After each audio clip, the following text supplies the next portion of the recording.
तू मते अमृत आनी दे आ मो तते देवी मो दासत्वर मुक्ति।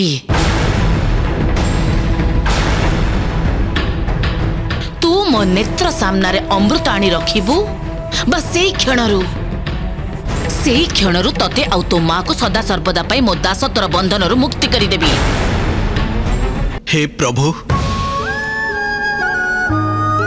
एते कठिन परीक्षा।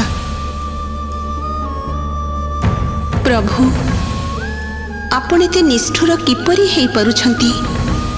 गरुड़ सीधा साधा सरल भक्त आपणकर एते बड़ धर्म संकट रे पकाइबा पूर्वरु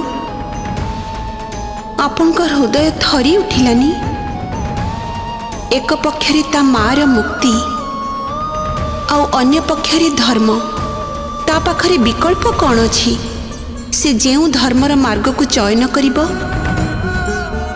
कौनसी ना कौनसी अधर्म तो करिबो। जदि से ता माँ को चयन करिबो तेबे भी अधर्म करिबो, आउ जदि ता मार मुक्ति मार्ग को जानिबा परे भी मुक्तिर प्रयास न करिबो तथापि भी अधर्म करिबो।